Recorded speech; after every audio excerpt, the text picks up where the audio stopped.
Amen. So let us pray. Salamat o Diyos sa inyo pong mga ginawa, O God, sa amin sa buong isang linggo, O God. At salamat sa pagdako po ninyo, pagdala po ninyo sa amin, Panginoon, sa lugar po na ito, upang kami po, Panginoon, ay makapagpuri, O God, makinig, O Diyos, ng inyo pong mga salita. At patuloy dalangin po namin ang inyo pong pangungusap, O Diyos, pagtuturo, Panginoon, sa bawat isa po sa amin. At ang inyo pong lingkod ay maasa, Panginoon, na kayo po, O Diyos, ang siyang manguna, Panginoon, magturo, O Diyos, at magpaunawa, Panginoon, sa bawat isa po sa amin, ang naisin po ninyo na malaman po namin sa gabi na ito. At tinitiwala po namin sa inyo, O God, ang lahat, Panginoon. Kayo po ang maitaas, O Diyos, sa gabi po na ito. Sa pangalan ni Jesus, sinihiling po namin ito. Amen. Amen. Pakitapik nga po yung inyong mga katabi kung gising pa. Gising pa. Amen. Mag-time lang po kayo sa akin, mga kapatid, kasi masyado tong marami. Masyadong napakarami. Ayan. Ito yung pinakamahirap, yung introduction. Kung papaano po natin ito bibigyan ng introduction. Sa history ng buong mundo ay marami yung mga yung mga extraordinary. Yan, may nilalamig, may naiinitan. Dapat dito banda yung mga nilalamig, tapos dito yung naiinitan. Nasa dugo, nasa DNA yata kasi yan. Yan. May mga kwento, 'di ba, ng mga extraordinary na mga na mga kwento sa kasaysayan ng mundo po na ito. Pero wala nang mas higit sa lahat ng mga extraordinary na kwento sa kasaysayan, maliban itong pag-aaralan natin sa gabi po na ito. Kahit doon sa yung sa birth ng mga twins, meron akong napanood sa sa YouTube na isang lalaki yata yon na akala nila ay may sakit siya. Lumalaki yung kanyang tiyan. Habang siya ay lumalaki, nagkakaedad, lalo namang lumalaki yung kanyang tiyan. So, nung siya po ay, ipinunta sa hospital, nalaman na yung paglaki pala ng kanyang tiyan ay yung kanyang kakambal, na hindi pala siya na-develop. No? May mga ganung mga kwento at marami pang mga iba, 'di ba, na parang napaka imposible, 'di ba, na mabuhay yung sa mismong kanyang kapatid. Pero nangyayari 'yon, no? Kahit yung conjoined na twins, 'di ba, yung iisa yung magkasilpo yung ulo nila, yung magkasilpo, yung dikit, 'di ba, yung kanilang ulo. Tapos nag-asawa yung isa. Nag-asawa yung isa, syempre kasama din yung isa. 'Di ba, kasi magkadikit lang yung parang iisa lang yata. Napanood nyo ba 'yon? Yung dalawang babae. Hindi ko alam kung ng kwento ng kanilang married life. Pero ganun 'di ba? Ganun po yung nangyari. Kumbaga parang yon, yung mga normal lang na mga bagay na nangyayari sa kapanahunan po natin ngayon, yung mga ganong, at marami pang mga kwento, 'di ba? Pero itong papag-aralan po natin sa gabi po na ito at sa mga susunod pa na mga panahon, ito na yung pinakamatindi na extraordinary na kwento sa kasaysayan. Wala nang katulad nito. Wala nang katulad nito. So, binigay sa atin ni Pastora last week yung tungkol sa author ng book na ito na si Lucas or si Dr. Luke. Isa siyang manggagamot na nabanggit po sa atin. At ayon doon po sa kanyang binanggit sa atin na dito po sa chapter 1, gusto ko lang pong sabi niya sa verse 3 ng chapter 1 verse 3, matapos kong suriin ng buong ingat ang lahat ng pangyayari buhat pa sa pasimula, minabuti ko pong sumulat din ng isang maayos na salaysay. So itong lahat ng mga kwento nitong si Lucas, may mga input siya na hindi nabanggit na, hindi na idetalye ng mga other writer ng gospel, katulad ni Matthew, katulad ni Mark, katulad ni John. Pero itong si Lucas, kung titignan natin, marami siyang mga kwento na hindi na nabanggit ng ibang gospel writer. Bakit? Balik tayo doon sa kanyang sinabi, na sabi niya, sinuri ko yung lahat. Sabi niya, at buong ingat, sabi niya, na inilahad ko, sinulat ko yung lahat ng pangyayari buhat pa sa pasimula. So nabanggit sa atin ni Pastora last week na itong si Lucas ay kasama po ni Pablo, di ba? At maaaring sa mga witnesses, sa mga saksi ng nakaraan, buhay pa yung mga yun eh. Hindi naman sila namatay, di ba? Ang namatay lang ay ang Panginoong Jesus. Pero yung mga 500, pero yung mga ibang mga other disciples, yung mga naka-witness ng resurrection, sina Maria Magdalena, yung mga Maria, yung mga sisters, di ba? Pare-parehas yung pangalan, buhay pa sila. So itong si Lucas as a doctor, as a learned man, so maaring nagtanong-tanong siya. Nagtanong-tanong siya ng napakaraming mga witnesses, kinausap niya yung mga tao po na yon, kasi sabi niya, sinuri ko yung lahat eh. Kaya ikinumpile ko, minabuti ko, sabi niya ganon, na isulat din sa inyo ng isang maayos na salaysay para sa inyo.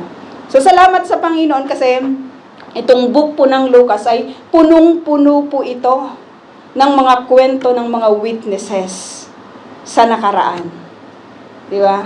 Witnesses sa nakaraan na maaring hindi na naisulat ng ibang mga gospel writer, kaya siya yung talagang nag-compile. Kaya punong-puno po itong book ng Luke. At kung titignan natin, napaka-learned man yung nagsulat ng mga kwento po na ito. Itong kwento ng mga napag-aralan natin from chapter 1, di ba? Hindi na ito sinulat ng ibang mga writers.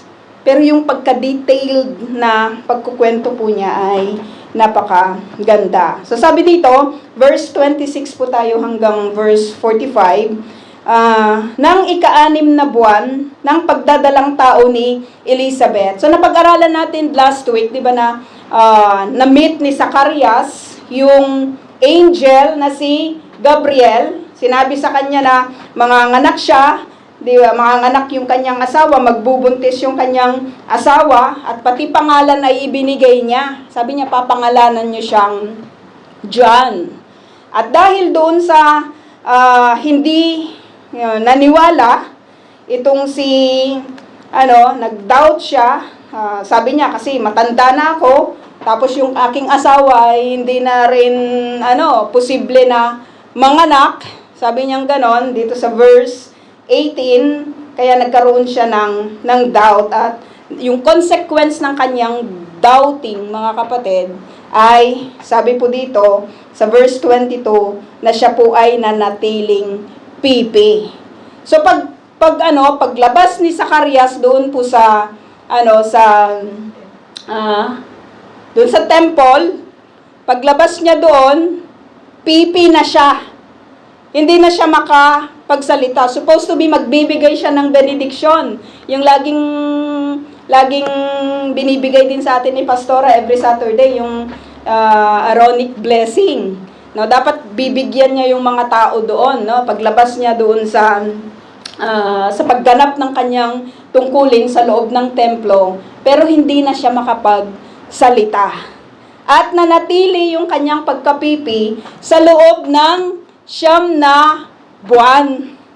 9 months. So just imagine na yung lahat ng kanyang mga ginagawa, kasi isa siyang priest, supposed to be, di ba, nagtuturo siya sa mga tao kung saan yung lugar niya, nag-a-advise siya ng mga tao, tumutulong siya sa mga synagogue, di ba, doon sa kanyang community. Hindi na niya yun magawa sapagkat isa na po siyang pipi.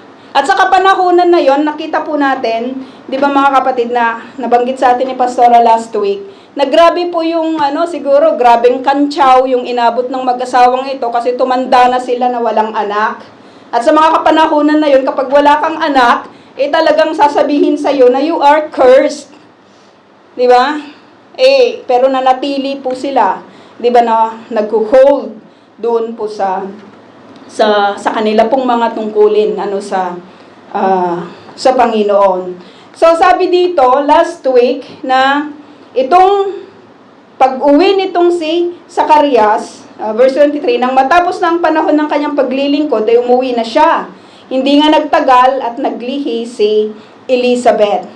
So yung pag-uwi nitong si Zacarias, na napakaganda na binanggit po sa atin yon, kasi po pwedeng sabihin ng iba na baka nasalisihan si Zacarias, di ba? Ng ibang tao kaya nagbuntis itong si Elizabeth, pero sa katandaan niya, matanda na sila. Kaya nga siya nag-doubt dahil matanda na yung bawat isa po sa kanila.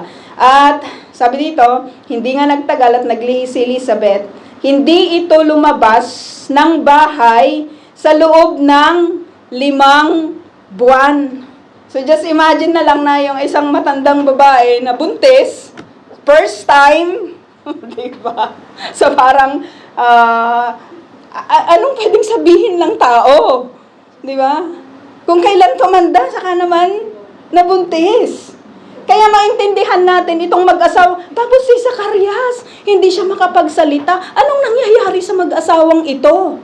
So maaring yun po yung usap-usapan, talk of the town, ika nga, ng mga marites. Di ba? Marites.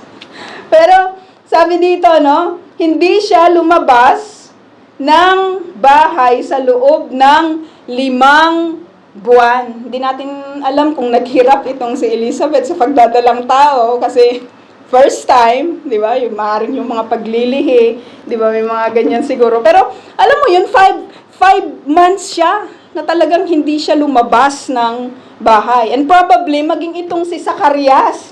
Dahil nga, paano mo naman gagampanan yung iyong tungkulin? Isa ka ng pipi. Di ba? Isang pipi na sino bang magtsatsaga sa'yo na makipag-usap? Sabi niya dito, hindi ito lumabas ng bahay sa loob ng 5 buwan. Sinabi ni Elizabeth, ngayon kinahabagan ako ng Panginoon. Ginawa niya ito upang alisin ang aking kahihiyan sa harap ng mga tao. So verse 26, sabi dito, nang ika-6 na buwan, nang ika-6, 5 months siyang nagtago, nang magsi-6 months na yung kanyang pagbubuntis, o yung pagdadalang tao, sabi dito ni Elizabeth, ang anghel na si Gabriel ay isinugo ng Diyos sa Nazareth, sa isang bayan sa Galilea, upang kausapin ang isang dalaga na ang pangalan ay Maria. So after ng 6 months, eto na naman ulit si Gabriel. Pumunta siya sa isang dalaga, sabing ganon. So sinasabi po ng mga scholars na probably itong si Mary ay nasa between 13 to 17 years old. Kasi yan po yung mga marriageable age during their time. So 13 to, maring si Joseph ay nasa 14 years old din siya. So, sabi dito, Di ba si Gabriel, nakita natin, sinugo siya ng Diyos sa isang matandang si Zacarias. At after ng 6 months, isinugo na naman itong si Angel Gabriel. Dalawa lang kasi yung angel na pinangalanan, di ba? Sa Bible. Sino yung isa? Si Michael at saka si Gabriel. Pag mga war, mga labanan, itong si Michael. Tapos pag ito, mga ganitong mga klase ng gawain, ay nakikita po natin itong si Gabriel.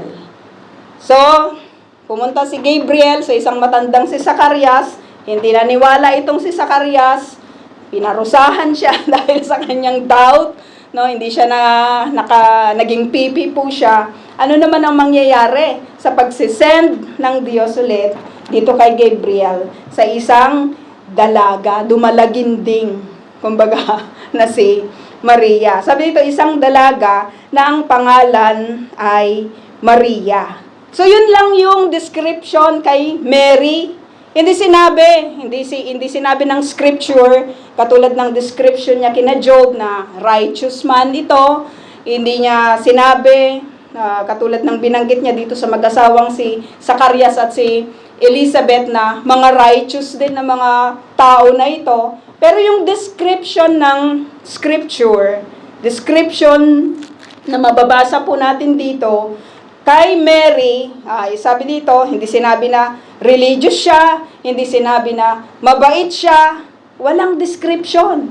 Ang sabi lang sa kanya, isa siyang dalaga na ang pangalan ay Maria. So just imagine na lang kung binigyan pa siya ng mas higit na description, siguro hindi lang pagluhod-luhod ang ginagawa ng mga tao, 'di ba, sa kapanahunan na ito. Yung wala nga siyang binanggit na mga description, 'di ba? Pero grabe yung counterfeit ni Satan, 'di ba? Pagdating sa worship, sa Panginoong Jesus. Kasi sinasabi ng iba na kailangan bago ka pumunta kay Jesus, dapat pumunta ka muna sa nanay. Di ba? Para i-grant yung iyong mga binabanggit. So sabi dito, sino ba itong si Mary? Siya ay nakatakda ng ikasal kay Jose, isang lalaking buhat sa angkan ni David. So ano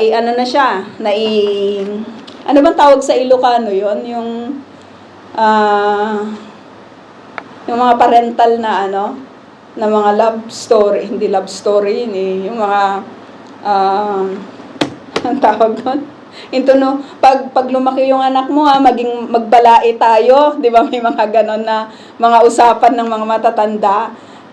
Pag lumaki siya, arrange marriage yung ginagawa nila, no? Sino sa inyo yung in-arrange ang marriage? Kayo lang ang nag-arrange. Dito, mga arranged marriage yung ginagawa. Ang pumipili ng mapapangasawa ay yung nanay, yung tatay, yung lola, yung lolo. Yung family ang nag-uusap tungkol kung sino yung mapapangasawa. So it is a big event, big issue ito. 'Di ba na hanggang sa ngayon ganun pa rin yung ginagawa, 'di ba, ng ibang mga religious people dito po sa Israel. So siguradong hindi ka mauubusan noon, 'di ba? Hindi ka mawawalan kasi bata ka pa lang naitakda ka ng ipakasal, 'di ba, parang maganda yata 'yun, no?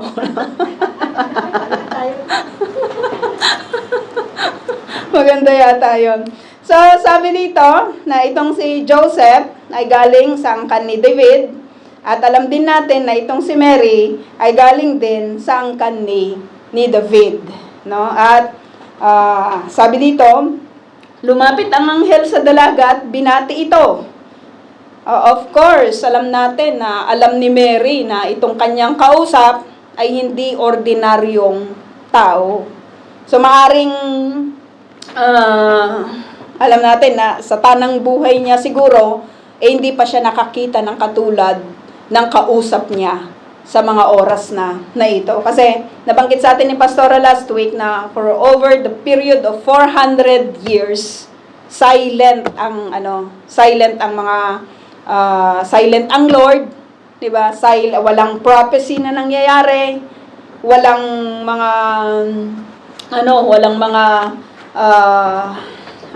pagtugon na ginagawa ang Diyos. So, nung lumapit ang anghel, sabi dito, sa dalaga, at binati ito, magalak ka. Ikaw ay lubos na kinalugdan ng Diyos.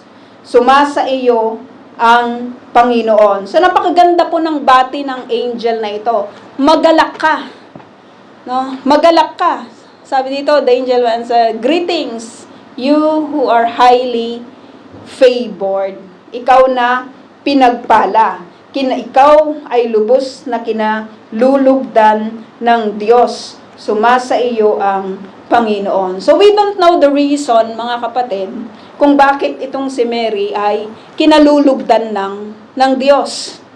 Walang other resources na magsasabi po sa atin na itong si Mary ay righteous, itong si Mary ay sumusunod sa Panginoon, basta pinili siya ng Lord. And whatever be the reason of Panginoon, alam ng Diyos. Kilala ng Diyos kung sino yung kanyang pipiliin. No? Walang other description, pero pinili siya ng Diyos. Kaya nga ang greeting sa kanya ng angel, sabi niya ganun, magalak ka. Ikaw ay lubos na kinalulugdan ng Diyos. Sabi dito, there is something in that Mary na nagbigay ng pagkalugod, 'di ba, ang Diyos sa kanya. At tingnan natin ang response niya, 29, sabi dito, naguluhan si Maria sa sinabi ng anghel. Hindi ba kayo nagtataka bakit siya naguluhan? Kasi ang ganda ng bati sa kanya, magalak ka, ikaw ay lubos na kinalulugdan ng Diyos. Pero kilala ni Mary yung kanyang sarili. Diba, maaring itong si Mary sa kanyang, siyempre, mga dalaginding, diba? Maaring may mga pagsisinungaling din silang ginawa sa kanilang mga magulang, or maaring may mga nakaaway sila, diba? Maaring may mga ginawa silang hindi tama, diba, sa harapan ng Panginoon. Kaya ito yung sa kanya na nakapagbigay sa kanya ng kaguluhan. Bakit ako kalulugdan ng Diyos? 'Di ba? Parang hindi ko yata deserve. Kasi kilala naman natin yung ating mga sarili. Ganon din po si Mary, kilala niya yung kanyang sarili. Bakit ako kalulugdan? Kaya siya naguluhan eh. Sabi niya, naguluhan si Maria sa sinabi ng anghel. Bakit kailangan kong magalak? Bakit ako kinalulugdan ng Diyos? Bakit sumasa akin yung Panginoon? Just imagine, mga kapatid, from 13 to 17, ganito yung iyong maririnig. Tapos alam mo na nag-uusap-usap na yung iyong mga magulang at nakatakda ka ng ikasal. 'Di ba? Kapag nag-usap-usap na yung mga magulang sa kanilang tradisyon, 1 year yun eh, na hindi pa sila muna magsasama, pero 1 year yung ano bang tawag doon? Engagement nila. 1 year muna bago sila magsasama. Pero it is already considered na sila po ay mag-asawa na. Hindi lang sila magsasama pa. Kasi ang gagawin ng lalaki, maghahanda siya ng bahay, maghahanda siya ng matitirhan, ihahanda niya yung kanyang kabuhayan, at pagkatapos ng 1 year, kukunin niya yung kanyang bride, magkakaroon sila ng 1 week na celebration ng wedding party, di ba? Tapos diretso na sila doon sa kanilang tahanan na inihanda ng lalaki. Dapat ganon. Kahit sa mga Pilipino, dapat ganon. Di ba? Bago mag-asawa, di ba? Bago magsama, dapat may nakahanda ng tahanan.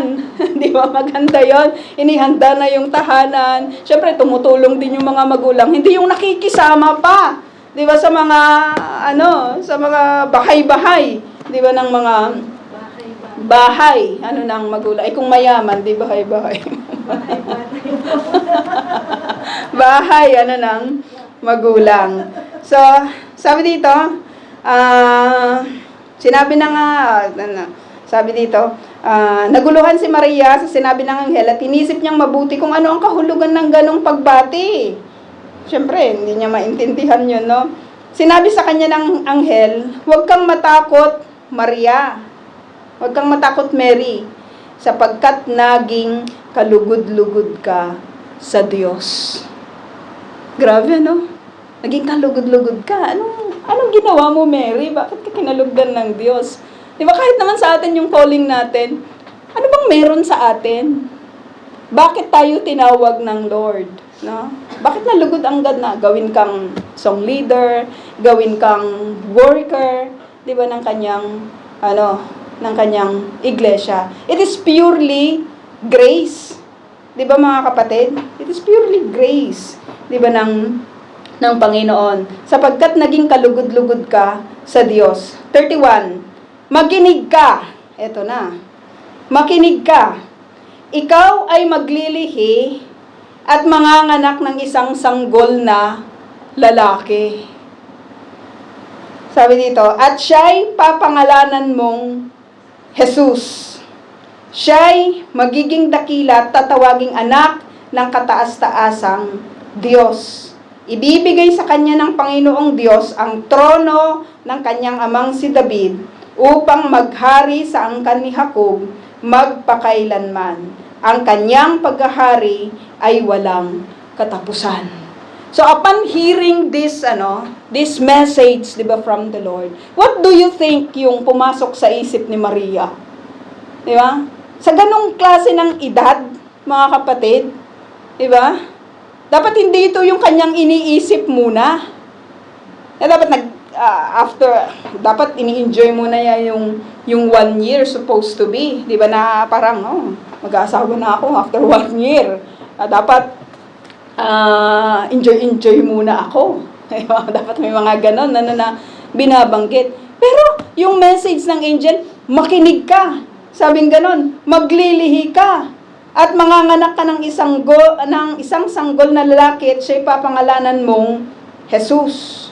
Siya'y magiging dakila at tatawaging anak ng kataas-taasang Diyos. Ano yung nakapaloob dito sa pagiging dakila ng kanyang ipapanganak na si Jesus? Sabi dito, ibibigay sa kanya ng Panginoong Diyos ang trono ng kanyang amang si David upang maghari sa angkan ni Jacob magpakailanman. Ang kanyang paghahari ay walang katapusan. So ano yung response ni Mary? Sabi dito, paano pong mangyayari ito gayong ako'y isang berhen? Tanong ni Maria. So kinonfirm niya yung kanyang pagiging virgin. No? Paano naman mangyayari yun? Hindi naman ako nakipagniig pa, 'di ba, sa isang lalaki. Wala siyang ganong experience. So kinonfirm dito, 'di ba, mga kapatid, yung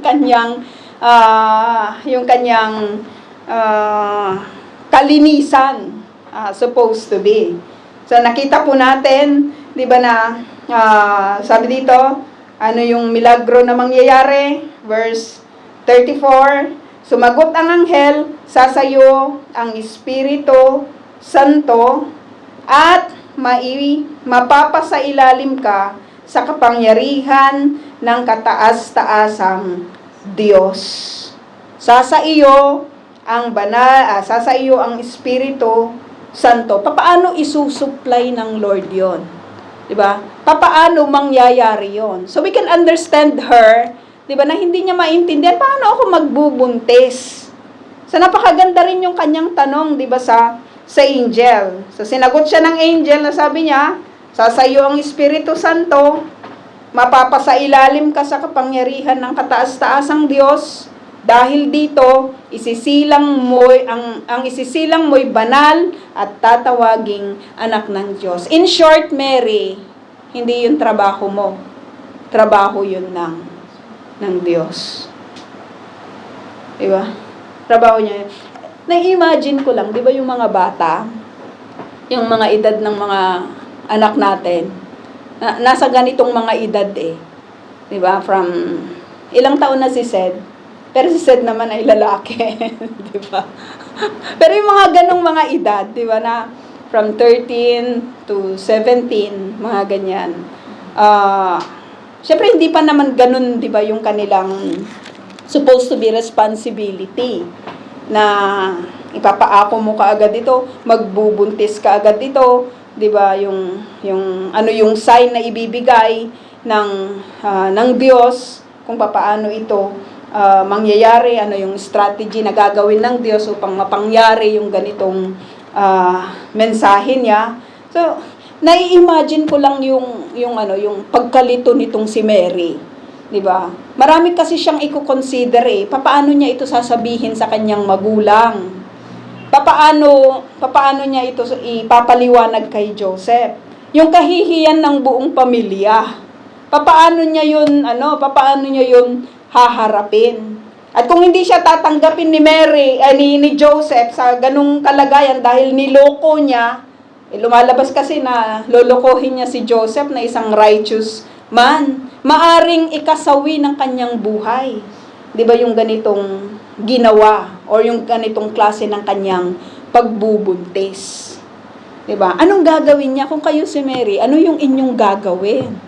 'Di ba? Tatanggapin niyo ba yung offer? O katulad ni Zacarias, hindi mangyayari 'yon, 'di ba? Parang matanda na kami, parang imposible 'yon. Pero tignan natin. Sabi dito, paano yun mangyayari? Sabi niya ganon, bibigyan kita ng isang sign. Sabi ng angel. Sabi niya, hindi ba't ang kamag-anak mong si Elizabeth ay baog? Gayunman, sabi niya, gayunmay, naglihi siya at ngayoy ika-6 na buwan na ng kanyang pagdadalang tao. Itong angel pa yung nagbanggit dito kay Mary ng tungkol sa pagbubuntis ni Elizabeth. Kasi nga, di ba, itinago ni Elizabeth ng 5 months, tapos sa ika-6 na buwan, ito na yon yung ika-6 months na ito, pero binanggit ito, di ba, ng angel na si Gabriel, kay Mary. Sabi niya, gayon man, naglihi siya at ngayon, ika-6 na buwan na ng kanyang pagdadalang tao, kahit na siya'y matanda na, sapagkat walang anumang bagay na hindi kayang gawin ng Diyos. Hindi mo ito maunawaan, Mary, pero ito sasabihin ko sa'yo, sabi ng angel. Kilala mo yung iyong kamag-anak na si Elizabeth? Buntis na siya ngayon. 6 months na yung kanyang pagbubuntis. Sabi niya, ibig sabihin nun, na yung mga ganitong klase ng imposible ay kayang gawin ng Diyos. So, verse 38, ano yung reply nitong si Mary? Sabi niya, hindi siya katulad nitong si Zacarias. Sabi niya, ako'y alipin ng Panginoon. So, from that word, mga kapatid, now we can connect kung bakit kinalugdan ng Diyos itong si Mary. Meron po siyang heart of humility. Meron siyang puso ng pagiging lingkod, 'di ba, ng Diyos. Kasi pwede niyang i-reject ito Ayaw ko po, pumili na lang kayo ng iba. Hindi ko po gusto. 'Di ba? Marami namang iba diyan na mula sa angkan din ni David. Pero upon hearing all this, syempre kinontemplate din niya yung lahat ng bagay, na ano yung pwedeng gawin, ano yung pwedeng mangyari sa kanya, ano yung sasabihin ng kanyang magulang, 'di ba? Paano niya i-explain ito kay Joseph? Paano niya ipapaliwanag yung kanyang sarili sa harap ng napakarami niyang mga kamag-anak? Pero one thing na meron sa puso niya, yung sinabi niya, ako'y alipin ng Panginoon. Sabi niya, wala akong ibang papakinggan maliban sa iyo, O Diyos. Diba? Ako'y alipin mo. Diba? Never mind the rest. Basta ako magpapagamit ako sa iyo. Ako'y alipin ng Panginoon. Mangyari nawa sa akin ang iyong sinabi. So dito mga kapatid, di ba? Kasi from Isaiah 17, di ba? Ipinropisay na ito na merong isang manganganak, 17 ba yon? 17:4 yata, no? Manganganak ang isang dalaga. Sabi, at papangalan ng Emmanuel. So maaring itong si Mary, kahit doon po sa kanyang pagiging bata pa, meron na po siyang klase ng buhay na kung saan ay mahal po niya ang Panginoon. So probably ay nakikinig siya, nagtatanong siya sa kanyang mga magulang, 'di ba, nang tungkol sa Panginoon. She loves spiritual things. 'Di ba itong si Mary. Kaya nung sinabi niya, mangyari nawa. 'Di ba? Grabe yung kanyang yung willingness niya, 'di ba, na maging lingkod ng Panginoon. Napaka-imposible na mangyari yung mga ganitong mga bagay ni sa hinagap siguro niya, paano yun mangyayari? 'Di ba? Pero sabi niya, dahil sinabi mo, 'di ba? Sinabi mo, kinalugdan ako ng Panginoon, ako'y alipin ng Diyos. Mangyari nawa sa akin ang iyong sinabi. Pagkatapos, umalis na ang anghel. 39, sabi dito, hindi nagtagal at si Maria ay nagmamadaling pumunta sa isang bayan sa bulubundukin ng Juda. So binanggit ng angel sa kanya na si Elizabeth ay nagdadalang tao na walang ibang pwedeng makaintindi sa kanyang imposibleng sitwasyon maliban kay Elizabeth. Diba? Dahil maging si Elizabeth at itong si Zacarias, naranasan po nila yung imposibleng bagay na pwedeng mangyari sa buhay ng isang tao. Diba? Imposible, napaka-imposible. So maintindihan natin na itong si Mary, nagmamadali siyang pumunta doon kina Elizabeth. Napakalayo po ng tirahan nila Elizabeth, no? At kung titignan po natin sa isang dalaginding na magta-travel, 'di ba? Sa kapanahunan po nila na wala pa namang mga autobus, 'di ba? Posibleng hindi siya payagan ng kanyang mga magulang. Or posibleng humingi pa siya ng permiso dito kay Joseph. Pero nagawa niya yung lahat ng yun kasi walang ibang po pwedeng makaintindi sa kanyang sitwasyon sa kapanahunan na yon maliban sa mag-asawang Elizabeth at Zacarias. So maintindihan natin yung kanyang pagmamadali. Di ba na pumunta, sabi dito sa bulubundukin ng Juda, napakalayo nun. At sabi dito, pagdating sa bahay ni Zacarias, binati niya si Elizabeth. Maintindihan natin na kapag may mga ganong mga visitors, di ba? Hindi naman basta-basta nagbati-bati lang sila, kifalek, mga ganon, di ba? Shalom, shalom. Hindi lang naman ganon, di ba? Matagal na kwentuhan yon. Hindi na ni-record sa atin kung ano yung kanilang mga napagkwentuhan ng mag-anak na ito, isang matandang Elizabeth at isang dalaginding na Maria. So, ipunan natin yung mga kwento. So, maring sabi ni Mary, alam mo, kinausap ako ni Angel Gabriel. Sabi, magbubuntis daw ako. At ang ipapangalan sa aking magiging anak na lalaki ay Jesus. Maring sinabi din ni Elizabeth, ganyan din ang sinabi niya kay Gabriel, ay ganyan din ang sinabi ni Gabriel kay Zacarias. Alam mo, nung si Zacarias ay nasa loob ng templo, kinausap din siya ni Gabriel at sabi niya, magbubuntis din daw ako at ang ipapangalan ko ay John. So they have something in common. Diba? Parehas na messenger, parehas na si Gabriel ang kumausap sa kanila. Diba? Lamang itong si Zacarias kasi hindi siya naniwala And they have something in common. So napakadami po nilang po pwedeng pagkwentuhan. Just imagine na lang na itong dalaginding na si Mary, nakikinig sa isang matandang si Elizabeth na nabuntis, at nanatili si Mary doon ng ilang buwan? 3 buwan. Kasi sabi dito, sa verse 56, nanatili si Maria kina Elizabeth ng may 3 buwan bago siya umuwi. So 6 months, plus 3 months, 9 months. So, bago manganak itong si Elizabeth, umuwi na itong si Mary. Diba? 9 months lang naman yung bata, diba? So, ang tagal na kwentuhan yan. Diba? Ang tagal na, ang tagal na talagang contemplation, diba, ng goodness, diba, ng Panginoon.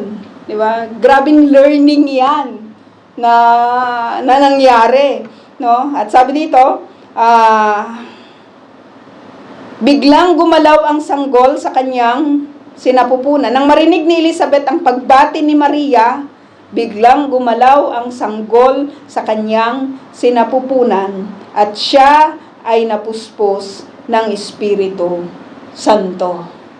So matanda na itong mag-asawa na ito, pero yung kanilang katandaan, mga kapatid, diyan natin ipapasok yung sinasabi na there is a time for everything.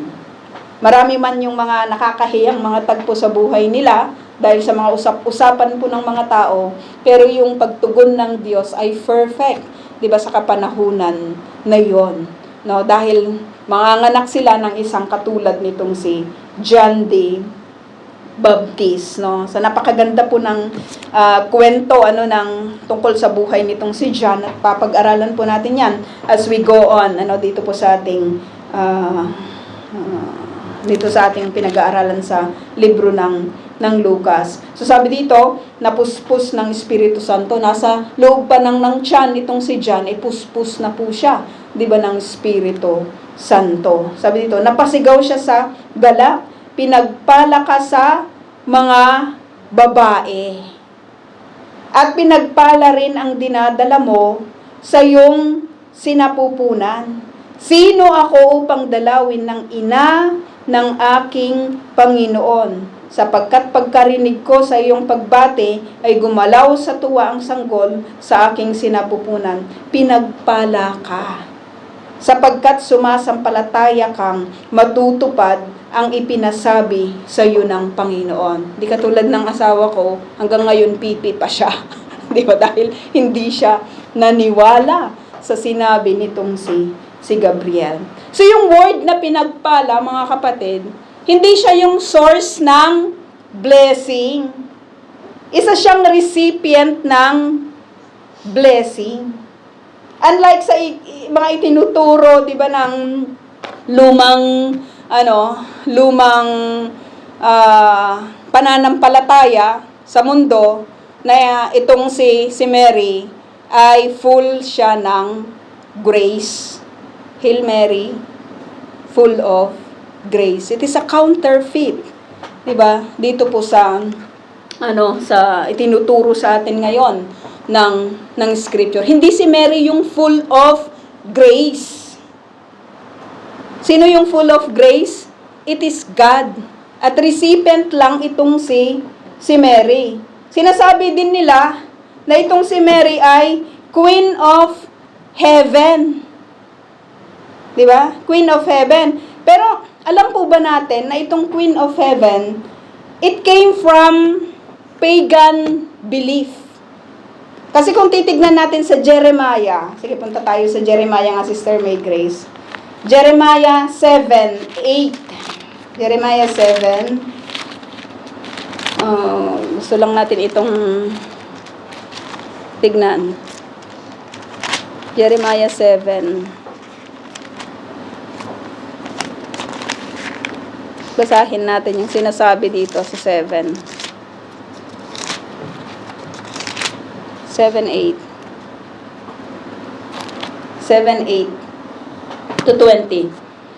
Dito po magtatapos. Bakit kayo nagtitiwala sa mga salitang walang kabuluhan? Nagnanakaw kayo, pumapatay, nangangalunya, nanunumpa sa hindi katotohanan, naghahandog kay Baal at sumasamba sa mga Diyos ang hindi ninyo nakikilala. Yan. Ginawa ninyo ang aking kinamumuhian, at pagkatapos haharap kayo sa aking templo, at sasabihin ninyo, ligtas kami rito. Bakit? Ang tahanan bang ito'y mukhang lungga ng mga magnanakaw, Nakikita ko ang ginagawa ninyo. Kung si Yahweh ang nagsasabi nito, pumunta kayo sa Shiloh, ang lugar na una kong pinili upang ako'y sambahin ninyo. Tignan ninyo ang ginawa ko sa lugar na yon dahil sa mga kasalanan ng aking bayang Israel. At ngayon, ginawa rin ninyo ang mga kasalanang iyon. Paulit-ulit ko yung pinaalalahanan, ngunit ayaw ninyong makinig. Hindi ninyo pinansin ang aking panawagan. Kaya naman, ang ginawa ko sa Shiloh ay gagawin ko rin sa templong ito na labis ninyong pinagtiwalaan. Wawasakin ko ang lugar na ito na ibinigay ko sa inyo at sa inyong mga magulang. Gaya ng ginawa ko sa Shiloh, palalayasin ko kayo sa harap ko, tulad ng ginawa ko sa inyong mga kapatid sa angkan ni Ephraim. Sinabi ni Yahweh, huwag mong ipanalangin ang mga taong ito, Jeremias. Huwag kang mananangis para sa kanila o magmamakaawa sapagkat hindi kita papakinggan. Tignan mo ang kanilang ginagawa sa mga lungsod ng Juda at sa lansangan ng Jerusalem. Nangunguha ng panggatong ang kanilang mga anak, nagpaparikit ng apoy ang kalalakihan at nagluluto ng tinapay ang kababaihan upang ihandog sa Diyos ang tinatawag nilang Reyna ng Kalangitan. Yeah, it is a pagan belief. Naghahandog din sila ng mga inumin sa ibang Diyos upang saktan ang aking kalooban. So kung si Mary ay, siguro sabi ni Mary, di ba? Kaya pala yung kanyang yung mga ginagawang rebulto sa kanya. Alam niyo kung paano di ba nakaganon siya, oh. Ganon, di ba? Parang sinasabi ni Mary, malasot, makure. Di ba? Bakit siya sinasamba? Wala siyang kinalaman, 'di ba, sa sabi siguro ni Mary, bakit ako ninyo sinasamba? Hindi. Wala ngang description sa akin ng scripture. Diba? Hindi isa lang akong pinagpala. Hindi ako source ng blessing. Isa rin akong recipient, 'di ba, ng blessing. At hindi rin ako Queen of Heaven. Dahil ang Queen of Heaven na sinasabi po nila, di ba? Meron kasing religion na ganun, the name of the Father, the Mother, the Son, and the Holy Spirit, no? Mga counterfeit ng true gospel, ng true God. So we can learn more, no, as we go on sa atin pong pag-aaral. Kasi dito po sa kanyang awit na mapapag-aralan po natin next week, ay punong-puno po, 'di ba, ng mga magagandang bagay at testimony niya, 'di ba, sa Panginoon. So let us pray. Heavenly Father, nagpapasalamat po kami, O Diyos, sa lahat ng amin pong mga narinig, O God, patungkol sa pagpili po ninyo, Panginoon, ng amin pong tagapagligtas. At salamat na naisulat po ito ni Lucas, Panginoon, and through the testimonies, O God, ng mga tao, O Diyos, sa kapanahunan na yun na naka-witness ng lahat ng mga bagay na ito, maaari po kaming manangan, O God, na totoo ang lahat, O Diyos, ng kanila pong mga isinulat, O Diyos, sa libro po na ito. Nagpapasalamat kami na patuloy po ninyo kaming tuturuan, Panginoon, ng patungkol sa inyo. Sa inyo po lahat ang papuri at pasasalamat sa pangalan ni Jesus. Amen.